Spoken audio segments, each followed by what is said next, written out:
하나님의 말씀은 은혜로 주어지는 회개, 은혜로 주어지는 회개라는 말씀으로 하나님 말씀 증거하도록 하겠습니다.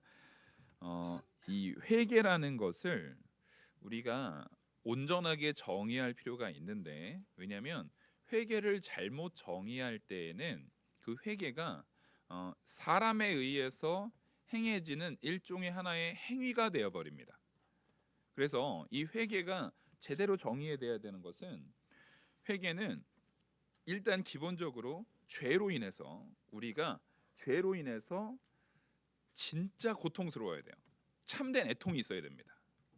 죄인 것을 알았으면, 회개라는 것은 기본적으로 내가 죄에 대한 부분이 깨달아졌을 때 이게 발생되잖아요. 그러면 그 죄에 대해서 참된 애통이 있어야 됩니다. 참된 애통이 있어야 되고, 또한 죄에 대한 완전한 단념, 이제 죄랑 완전히 끊어진다라는 마음의 결연한 의지가 또한 그 안에 포함되어야 합니다. 그러니까 죄에 대해서 정말 애통하는 마음. 그러니까 애통하는 마음은 당연히 죄를 미워하는 마음인가요? 좋아하는 마음인가요? 네, 죄를 미워하는 마음이죠. 그러니까 죄가 인식되었을 때 회개가 이제 발현이 되는데, 그 회개는 죄를 미워하고 죄에 대해서 애통하고, 또한 죄에 대해서 이제는 완전히 끊어져서 다시는 죄의 자리로 돌아가지 않겠다라는 단념이 있어야 됩니다. 또한 죄를 멀리하고, 자, 여기서부터가 중요합니다. 그리스도께 순종하고 예수 그리스도의 말씀대로 행하겠다는 삶의 지속적인 헌신이 있는 것이 회개입니다. 그러니까 이 회개라는 것은 단지 아유 하나님 저 잘못했습니다, 하나님 저 이거 이제 죄 지었는데 용서해 주세요, 이거는 사실 회개가 아니에요. 이게 회개가 아니라 그 죄에 대한 정말 혐오스러움, 죄 때문에 나타나는 애통, 죄 때문에 나타나는 그런 죄에서 떠나고자 하는 그 결연한 의지와 그 마음가짐이 담겨 있어야 회개예요. 이게 회개입니다. 근데 왜 이 회개에 대한 부분이 사람에 의해서 되어지는 것과 오늘 제목처럼 은혜로 주어지는 회개에 대한 부분이 분명히 구분해야 되거든요.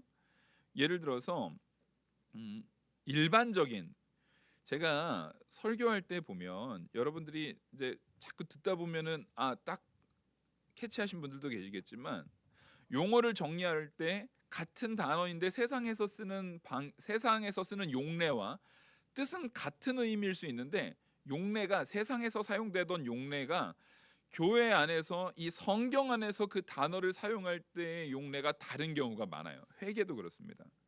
왜냐하면 근본적인 전제가 달라서 그래요. 회개가 일반적인 세상에서 사용될 때는 그거 내가 잘못했네, 미안해, 잘못했네, 그거 내가 앞으로 조심할게, 이것도 일반적인 회개로 사용될 수 있죠. 근데 거기에 우리는 기본적으로 저 사람 지금 나한테 사과하고 하는데 저 진심 아닌 것 같은데? 이렇게 느껴질 때가 많아요, 안 많아요? 굉장히 많거든요. 우리가 특별히 TV만 틀면 정치인이라는 사람들이 맨날 그런 말 하잖아요. 뭐 사과를 하는데 그 다들 그렇게 얘기를 해요. 뭐 그 사과에 진실성이 안 느껴진다, 막 이런 얘기를 한단 말이에요. 그거는 우리가 뭘 볼 수 있냐면 둘 다의 문제예요. 실제로 그 사람이 진실을 안 담았을 가능성이 많죠.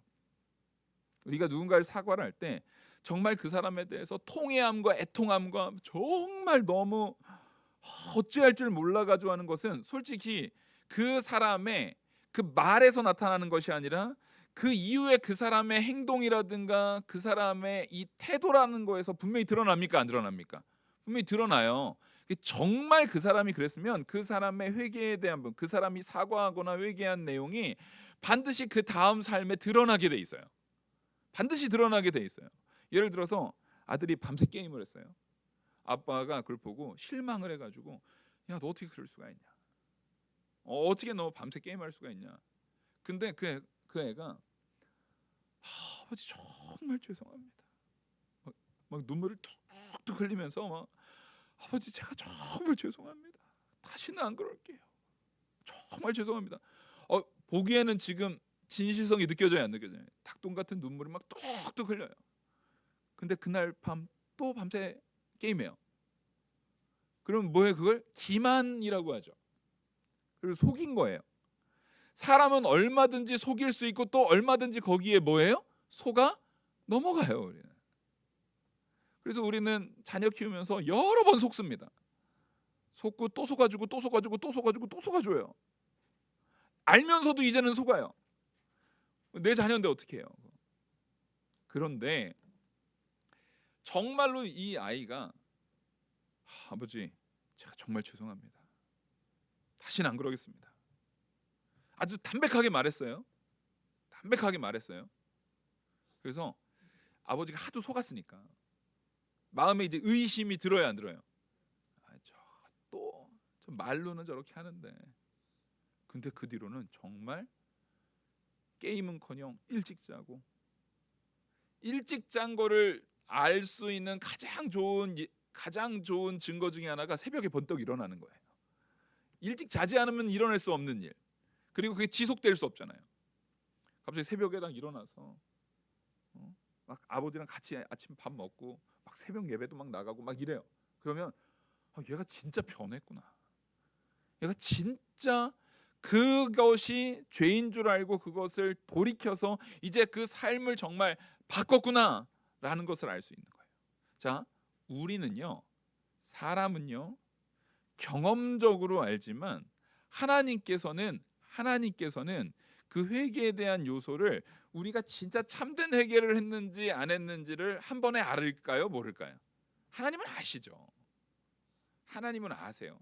근데 여기에서는 일단 방금 얘기한 거는 아버지의 입장에서 이해하는 측면에서 회개를 얘기했다면, 자, 회개하는 자신도 있죠. 자신. 그 아들의 측면에서 얘기를 보자고요. 아들의 측면이 곧 우리의 측면이 될 겁니다. 아들의 측면이 우리의 측면이 될 건데, 그 아들이 정말 내가 닭똥 같은 눈물을 톡톡 흘리면서 아버지, 내가 정말 죄송합니다. 다시는 내가 밤새 게임하고 이런 거 안 하겠습니다. 정말 죄송합니다. 죄송합니다. 이거를 딱 했어요. 자, 정말로 그 아들이 사이코패스도 아니고 그 아들이 사회부적응자도 아니고 눈물 흘리면서 아버지한테 그 말할 때, 자, 내가 이 정도 연기했으면 아빠가 속았겠지? 속였지만 내가 안 하나 봐라, 이러면서 그랬을까요? 보통 그 정도 나쁜 아들은 많지는 않아요. 적어도 우리 성도님들은 적어도 내 아들이 그런 아들은 아니다라고 믿으시길 바랍니다. 그 아들에 대해서 그 정도의 불신을 가지고 사시면은 삶이 너무 불행해요. 여러분들의 자녀들이 그 정도로 막대 먹은 자녀들은 아닐 거예요. 그렇게 믿으셔도 돼요. 그 아이가요, 분명히 그 마음에 회개, 정말 내가 아버지가 저 실망한 표정을 봤을 때 너무 가슴 아프다라는 마음도 진심이었을 거라고요. 진심이에요. 사실 그걸 진심으로 받아주셔야 돼요. 근데 뭐가 문제냐면 죄에 대해서 애통하고 죄를 미워하는 마음이 없는 거예요. 왜냐하면 죄라는 것은 우리에게 고통만 줍니까? 즐거움과 기쁨도 같이 줍니까? 즐거움과 기쁨을 주는 게 훨씬 커요. 내가 죄에 가까워져 있을수록 즐거움과 기쁨을 줘요. 아이들이 게임 자체를, 제가 지금 예를 들어서 게임을 들었지만 게임 자체를 뭐 죄라고 인식되지도 않고 그걸 죄라고 보기도 어려워요. 근데 밤새 게임하는 것은 애들도 그건 잘못이다라는 걸 인지할 거예요. 그게 그 삶의 형태를 망가뜨리니까 그게 잘못이라는 걸 알 거예요. 그럼에도 불구하고 왜 거기에 넘어갑니까? 그 게임이 주는 기쁨이 있어요. 그게 주는 즐거움이 있어요.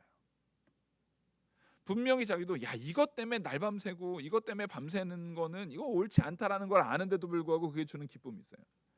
한동안 요즘은 어떤지 모르겠는데 몇 년 전에 넷플릭스가 한참 막 유행일 때 그 기사 보면 넷플릭스 페인이라고 이렇게 써 있더라고요. 왜 그래요? 드라마를 우리는 항상 익숙했던 게 월화면은 매주 월화를 기다렸어야 됐는데 이거는 1편부터 완결까지 쫙 있는 거예요. 이 해방감. 맨날 보다가 말던 그 찔끔찔끔 보다 말던 그 고통 속에서 해방된 것 같은 이 해방감으로 사람들이 처음 한번 딱 보면은 그 끝날 때까지 계속 보는 거예요. 그러니까 밤새 보고 막 그런 일들이 일어나는 거예요. 그러면 하루의 삶의 패턴이 어떻게 됩니까? 완전히 망가지죠.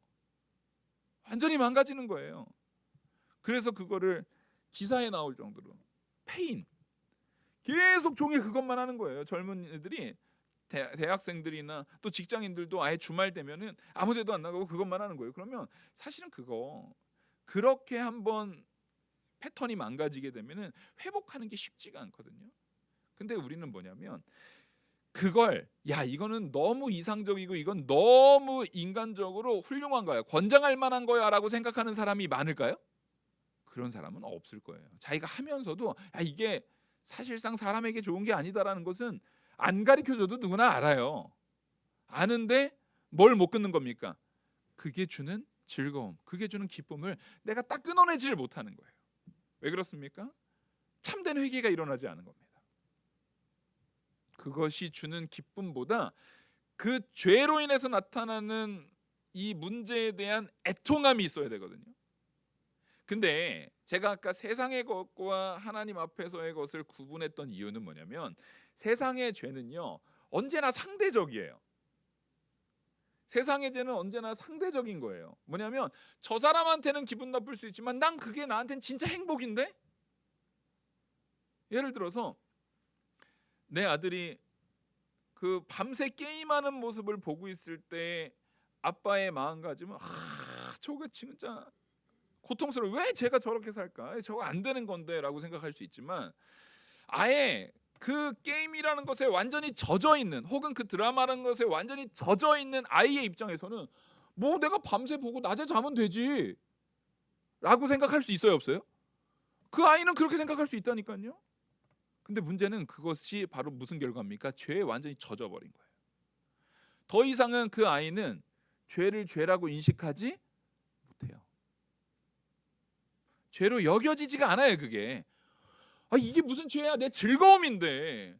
오히려 그게 점점 내 안에 고착화되면은요 부모가 뭐 하는 사람이 되는 거예요? 나의 즐거움을 방해하는 존재가 돼버리는 거예요. 나의 기쁨을 침해하는 존재가 되는 거예요. 그래서 게임하는 거를 말리다가 그 게임하던 아들이 화나가지고 엄마를 폭행하고 그런 게 요즘에 기사에 나옵니까, 안 나옵니까? 요즘에 자주 나와요. 이 세상은요 그 죄를 인식하는 것이 상대적이다 보니까 그것이 서로 간에 인식하는 인식의 기준이 다르다 보니까 타협점이 있어요, 없어요? 전혀 좁혀지지가 않아요, 이게. 근데 적어도 우리가 성도라고 한다면 우리는 이것이 죄냐 아니냐가 그 사람이 경험하는 기쁨이냐 아니냐로 구분돼서는 됩니까, 안 됩니까? 안 됩니다. 이게 죄인지 아닌지는 따라하겠습니다. 하나님께 기쁨이 되는가, 영광이 되는가. 자, 하나님이 보시기에 선하고 기쁨이 되시고 영광이 되는 것은 선한 것이고, 하나님이 보시기에 그렇지 않은 것, 하나님 앞에 온전하지 않은 것은 죄라고 우리가 그것을 받아들이는 것이 신앙의 시작이에요, 사실은. 그러니까 예를 들어서 이런 거죠. 이 아이가요 참된 회개로 되어지는 것은 뭐가 되냐면, 아빠가 아까 말해서 너 밤새 게임하는 게 그게 말이 되냐라고 했을 때 얘가 그것을 완전히 회개할 수 있는 중요한 근거는 누구의 마음을 공감하는 거예요? 아버지의 마음을 공감하는 거예요.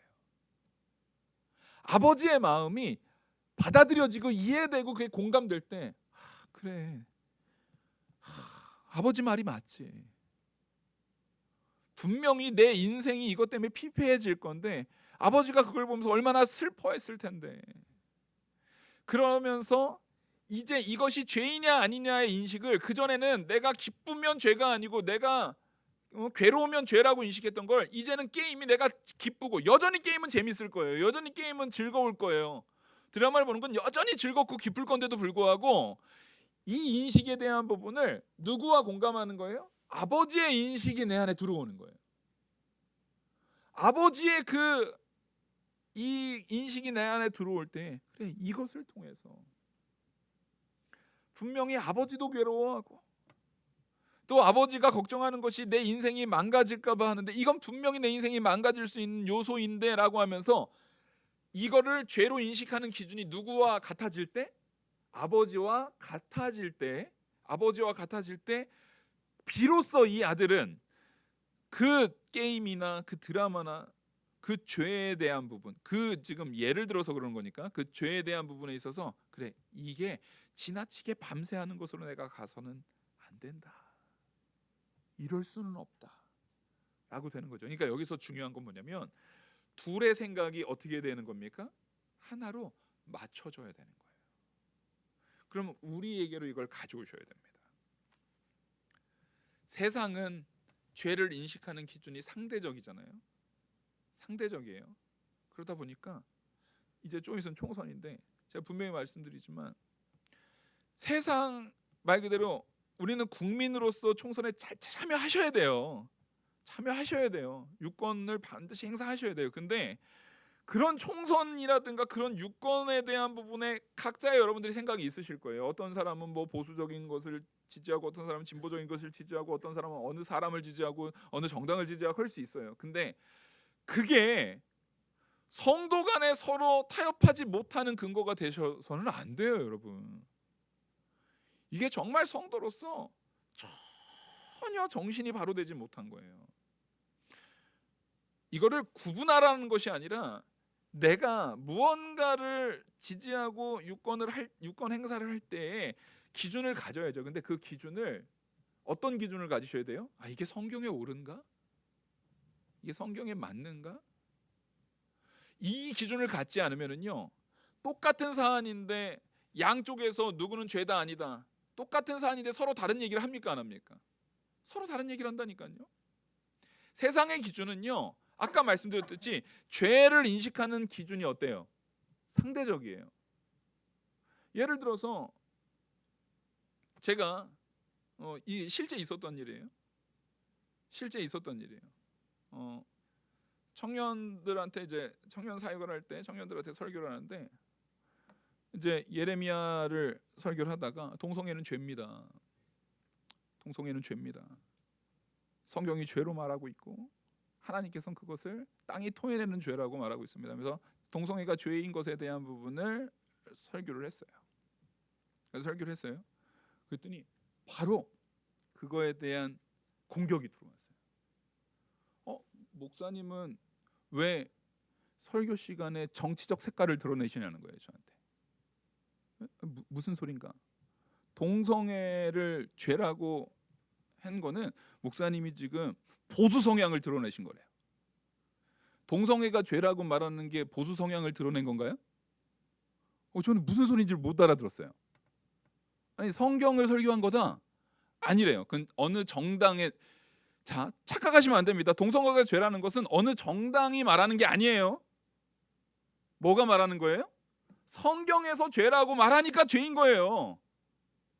근데 우리는 성경의 말씀도 머리에 이상하게 무슨 정당의 색깔을 갖다 집어넣어가지고 이상한 필터를 가져다가 그런 이상한 방향으로 생각을 흘려버려요.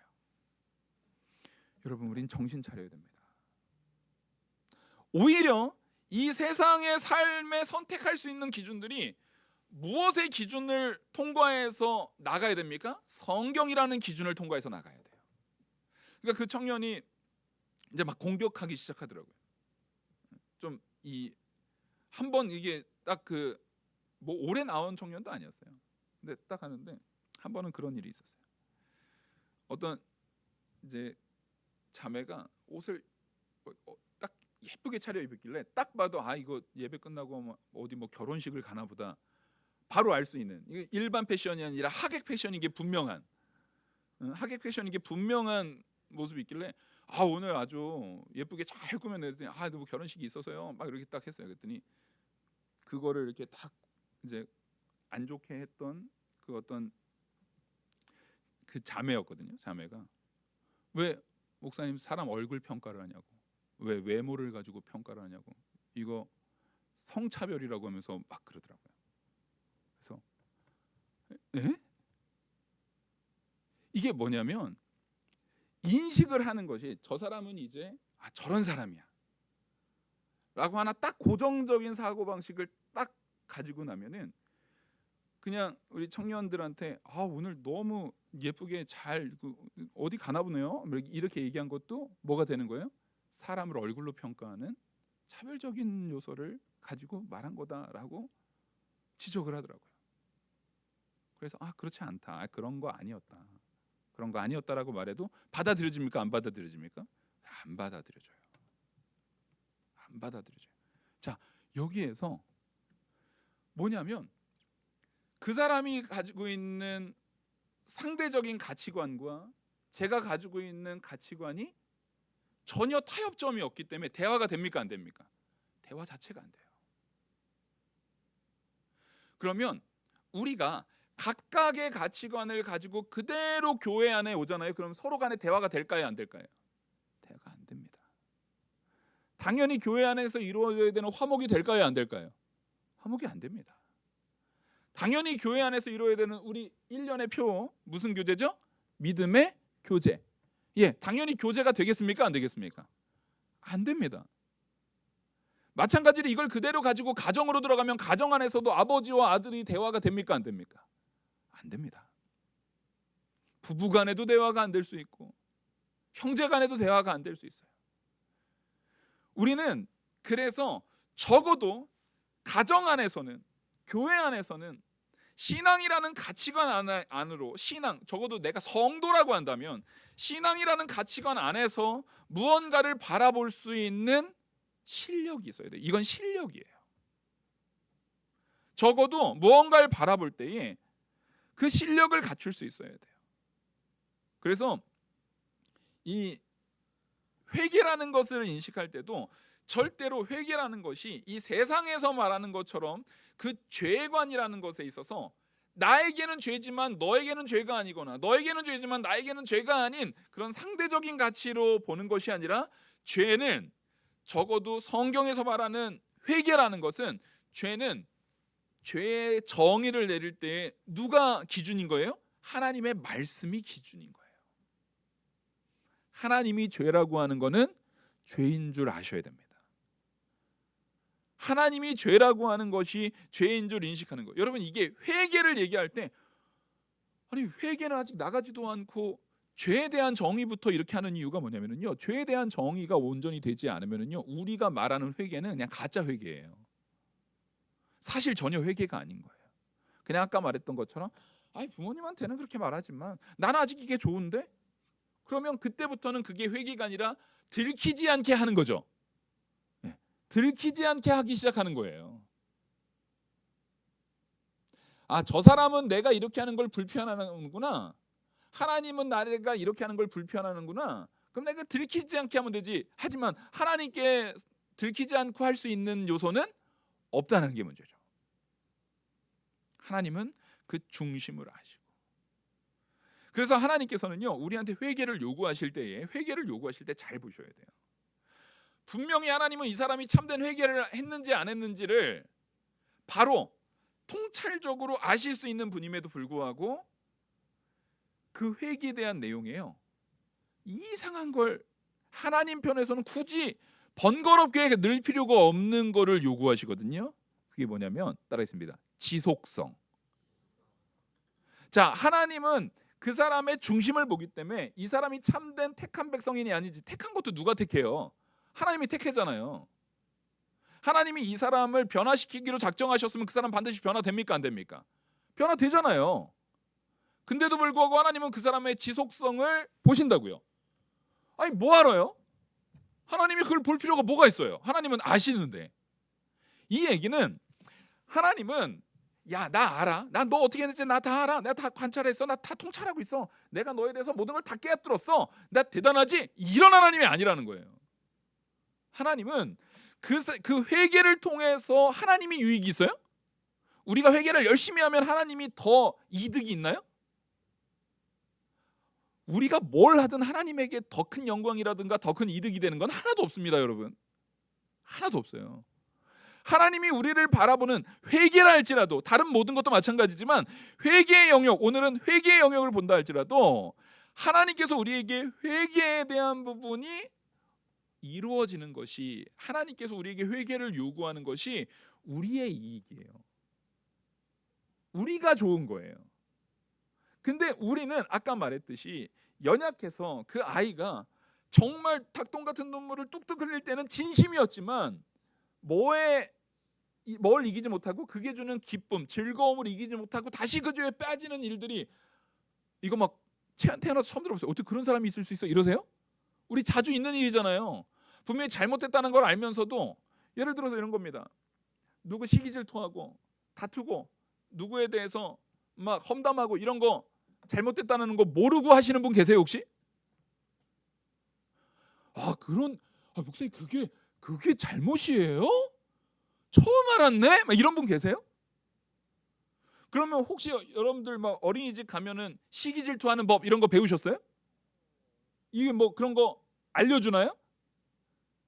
남에 대해서 미워하는 법, 남에 대해서 헐뜯는 법, 험담하는 법, 이거 우리 어디서 배웠나요? 배우지도 않고 그게 나쁜 거다라는 것을 우리가 분명히 알고 있음에도 불구하고 우리는 시시때때로 기가 막히게 그 죄를 짓습니까? 안 짓습니까? 기가 막히게 지어요. 기가 막히게 지어요. 왜 그러냐면 우리는 아담의 범죄로 인해서 죄가 들어왔다니까요. 우리는 죄 안에 놓여져 있는 자이기 때문에, 근데 이 죄관을 내가 바로 인식하면, 아담의 범죄로 인해서 죄가 들어온 우리는요, 그 죄에 대한 문제를 내가 마음껏 컨트롤할 수 있는 능력이 있습니까? 능력이 상실됐습니까? 우리는 죄로 인해서 따라했습니다. 전적 무능하고 전적 부패하고 전적 타락하였다. 우리가 거기에 대해 그 죄를 이겨낼 능력이 나한테는 있어요, 없어요? 없어요. 엄밀히 따져서요, 우리는요, 나한테 기쁨을 주는 그 죄를 미워할 만한 능력이 없어요. 우리는 그거를 싫어할 만한 능력이 나한테는 없어요. 그거를 의지적으로 고쳐낼 만한 능력이 사실상 우리한테 없어요. 그래서 참된 회개가 되기 위해서는요, 참된 회개가 되기 위해선, 그래서 오늘 말씀의 본문을 보시면은 여기서 아주 중요한 말이 나와요. 생명을 얻는 회개. 자, 그러니까 이 단어 제가 일부러 오늘 제목에다 넣으려고 하다가 은혜로 주는 회개인데, 이 생명이 있는 회개를 여러분들이 한번 써봤으면 좋겠어가지고 일부러 안 넣었어요. 주보가 되든 이왕이면 자기 성경에다가 생명이 있는 회개 줄을 치시고 거기 밑에다가 한번 쓰세요. 생명이 있는 회개. 이게 바로 세상과 다른 거예요. 세상에서 말하는 회개는 그냥 잘못에 대한 인식의 변화라고 한다면, 단지 그런 변화에 촉구되는 거라고 한다면, 생명이 있는 회개라는 것은요, 하나님께로부터 주어지는 회개예요. 그래서 은혜로 주어지는 회개예요. 은혜로 주어진다라는 것은 내가 무언가를 이루어낸 겁니까? 선물로 받은 겁니까? 선물로 받은 겁니다. 하나님께로부터 선물로 받은 회개예요. 그러니까 여러분들, 우리가 회개하는 것은 내 행위가 아니라니까요. 하나님, 제가 오늘도 회개했습니다.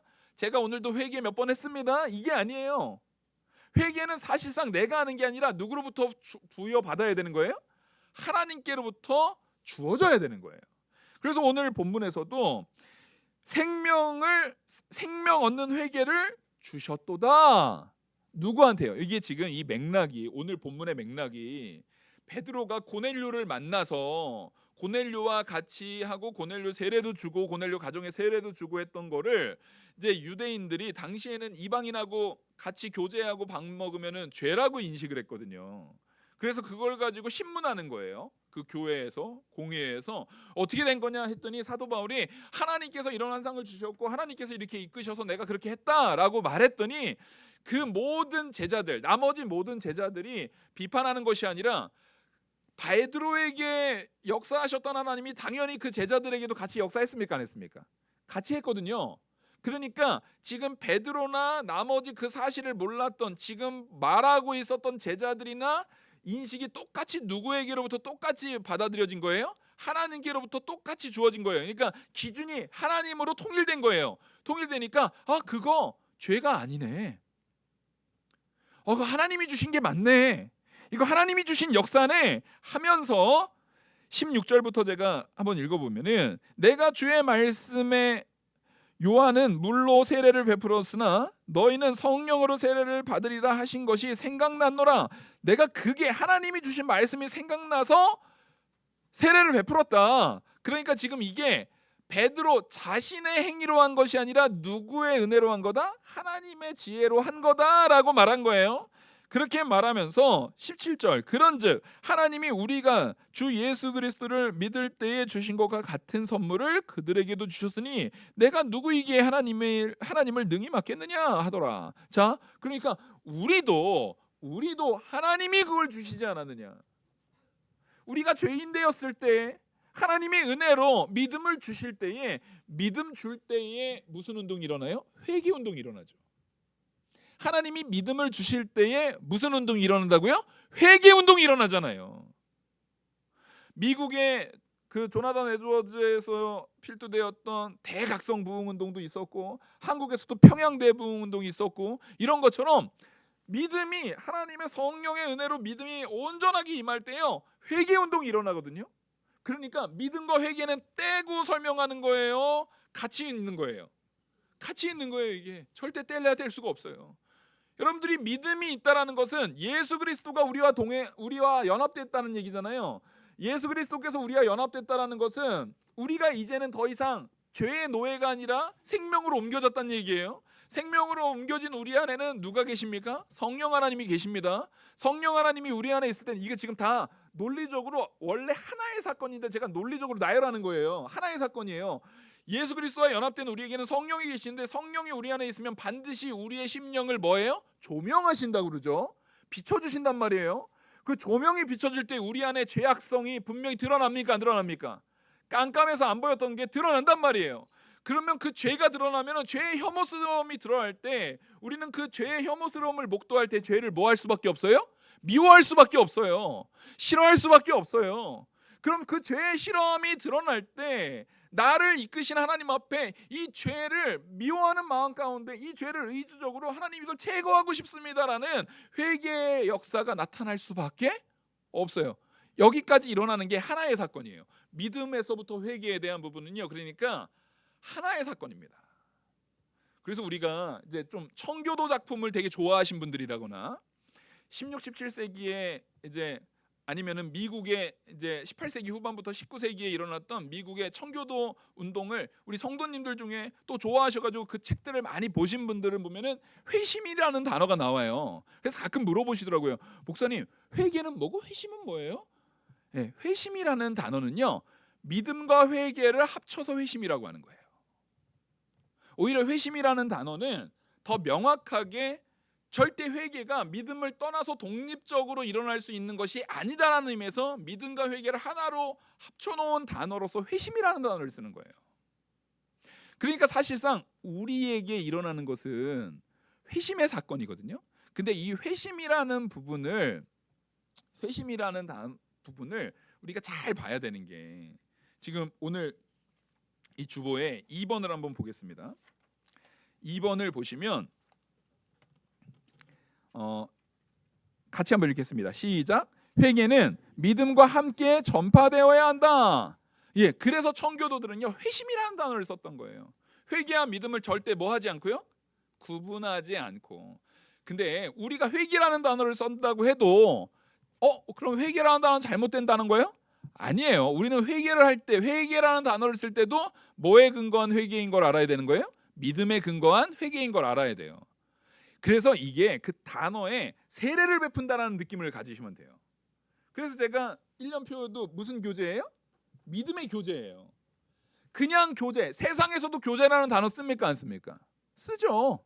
근데 세상에서의 교재는 다분히 누구의 즐거움을 위한 거예요? 내 개인의 즐거움을 위해 한 거잖아요. 그래서 세상에서 교제는요, 나랑 안 맞는 사람하고는 교제해야 안 해요? 뭐하러 피곤하게 그렇게까지 살아요? 내 마음에 맞는 사람만 만나면 되지. 근데 성도는 그렇게 살면 안 돼요. 따라하겠습니다. 성도는 피곤할 걸 각오하는 자들이다. 각오가 안 되신 것 같아요. 보니까 우리는요, 피곤할 걸 각오해야 되는 거예요. 믿음의 교제라는 건요, 그리스도를 통해서 내가 변화돼서 내가 섬김을 각오하셔야 되는 거예요. 이게 회개한 자에게서 나타나는 요소예요. 믿음을 통해서 회개한 자에게서 나타나는 요소라고요. 반드시 그게 각오돼야 돼요. 그래서 우리 마가복음 1장 15절 같이 한번 읽겠습니다. 시작. 이르시되 때가 찼고 하나님의 나라가 가까이 왔으니 회개하고 복음을 믿으라 하시더라. 지금 여기서 오해하면 안 돼요. 회개해야만 복음이 믿어진다가 아니에요. 오히려 논리적인 순서라면 거꾸로죠. 하나님이 믿음을 주셔야 회개가 일어나요. 근데 이거는 무슨 사건이라고요? 동시적인 사건이라고요. 또한 사도행전 20장 21절 한번 보시겠습니다. 시작. 유대인과 헬라인들에게 하나님께 대한 회개와 우리 주 예수 그리스도께 대한 믿음을 증언한 것이라. 자, 복음을 증거할 때요, 언제나 복음을 증거할 때 뭐 하라는 것도 같이 증거하는 거예요? 회개하라는 것도 같이 증거하는 거예요. 그래서 사도 바울이요, 광야에서 외치는 자의 소리의 역할을 감당할 때 뭐라고 외쳤어요? 회개하라, 천국이 가까웠느니라. 이게 회개 행위를 하라는 얘기가 아니라 메시아를 믿는 자는 회개해야 한다라는 거예요. 믿음이 있는 자는 반드시 회개가 나올 수밖에 없는 거예요. 지금 그걸 말하는 겁니다. 이거 그러니까 뗄래야 뗄 수가 있어요, 없어요? 없어요. 왜냐하면 믿음이 주어질 때 회개가 같이 주어지는 거거든요. 둘 다 하나님께서 주시는 은혜로 주어지는 거예요.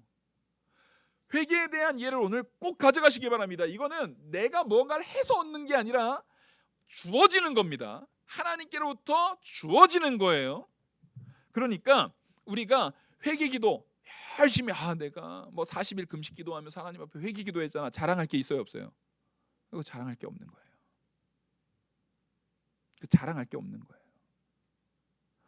우리는 그래서 하나님께서 우리 안에 은혜로 주었다라는 것을 잘 알아야 돼요. 은혜로 주었다라는 걸 알아야 돼요. 그러니까 회개를 하는 것이야말로 회개를 함을 통해서 우리가 정말 구원받은 백성이면 회개가 돼요. 근데 이게 제가 3번을 쓴 이유가 이게 오해될까 봐 그래요. 3번 한번 읽어보겠습니다. 시작.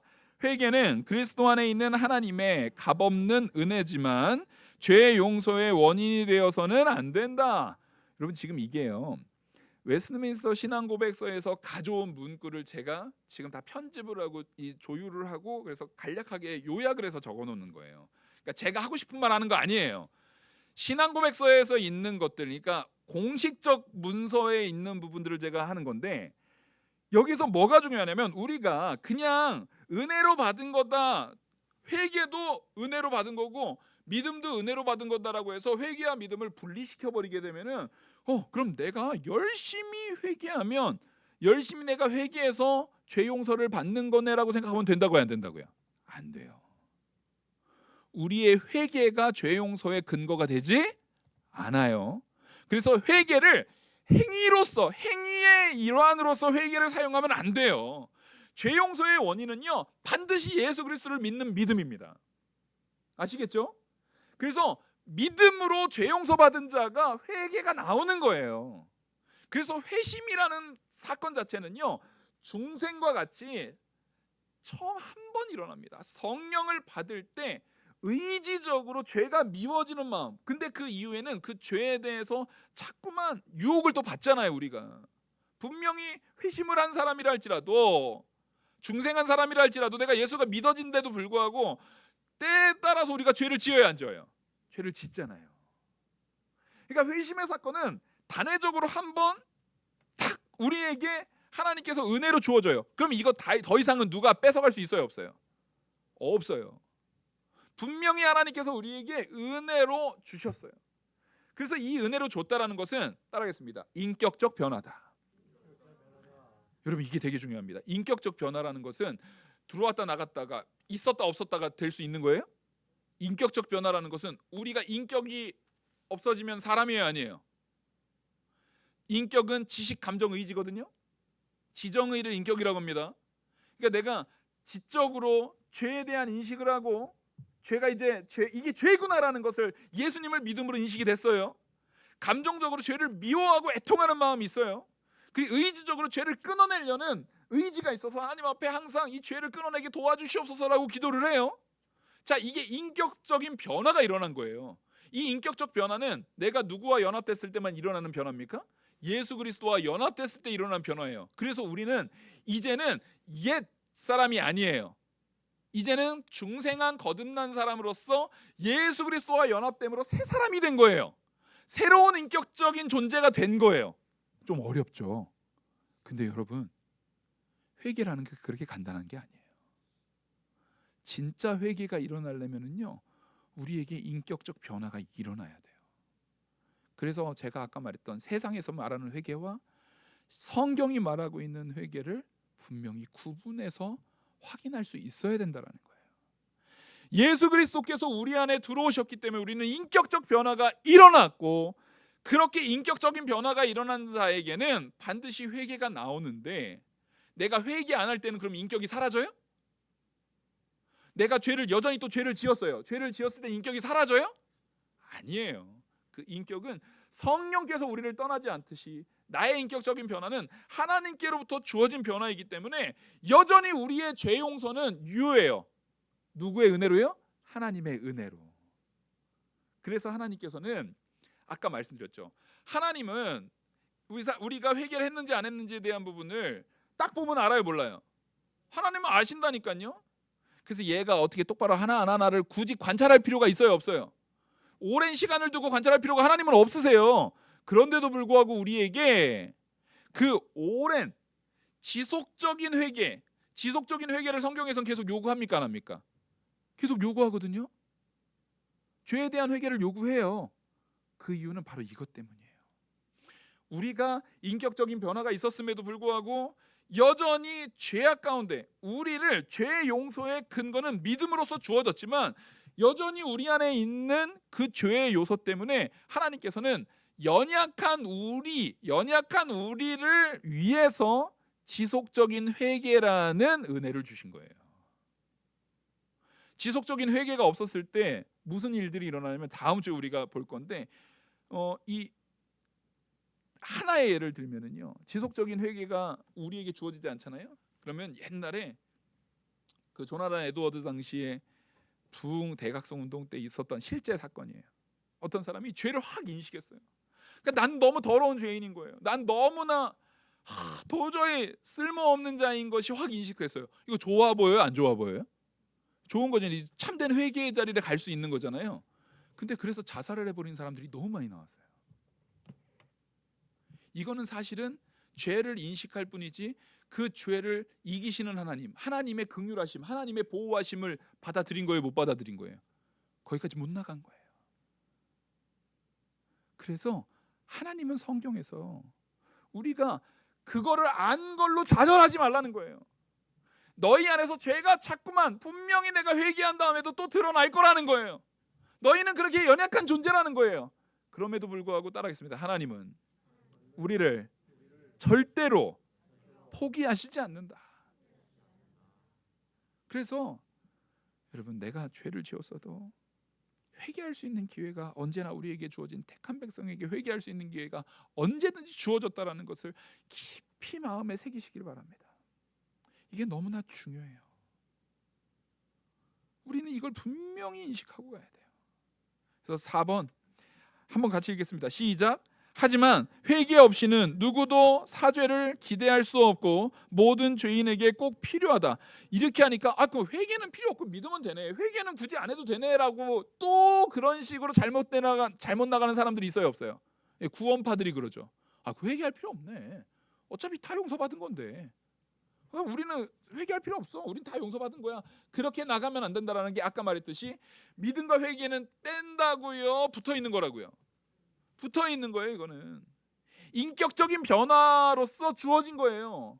근데 인격적인 변화로서 내가 분명히 죄를 미워하고 애통하는 마음이 내 안에 의지적으로 지정의로 죄를 인식하고 감정적으로 죄가 미워하고 애통해지며 의지적으로 그것을 끊어내려는 마음이 있는 사람이 죄 회개 안 해도 돼. 뭐 어차피 나 다 용서받았으니까 나 상관없어. 이렇게 말할 수 있을까요?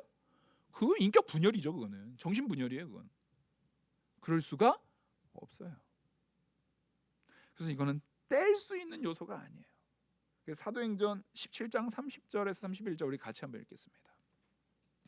사도행전 17장 30절 31절 시작.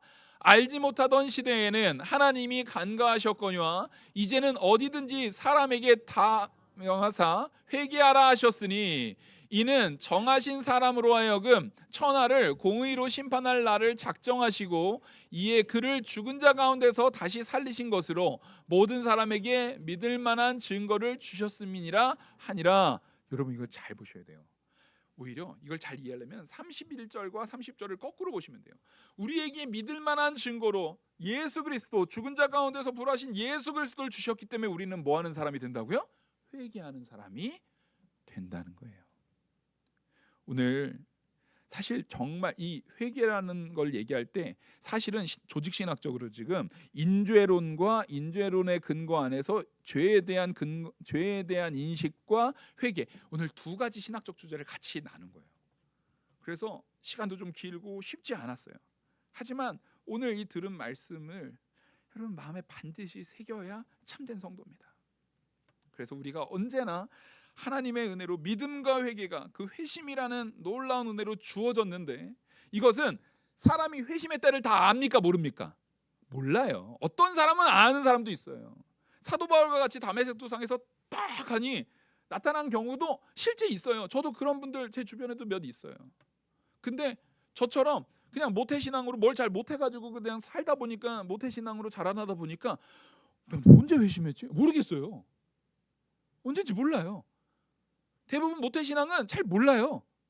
그럼에도 불구하고 하나님께서 우리를 중생하시는 그때의 믿음과 회개의 가치를 회심으로써 같이 주신 건 분명해요.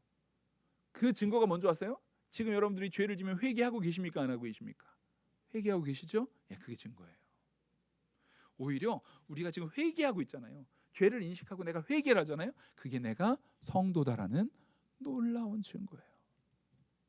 그러니까 회개라는 것은 우리에게는 반드시 필요한 겁니다. 없을 수가 없는 겁니다. 이거를 꼭 믿고 온전한 성도의 삶으로 살아가는데 큰 유익을 누리시기를 간절히 소망합니다. 기도하겠습니다. 은혜와 사랑이 무한하신 하나님 아버지, 오늘 이 말씀이 우리에게 주어졌습니다. 그 말씀이 온전하게 깨달아지게 하여 주시옵소서. 이 모든 말씀 살아계시는 우리 주 예수 그리스도의 이름으로 기도 올리옵나이다. 아멘. 찬송가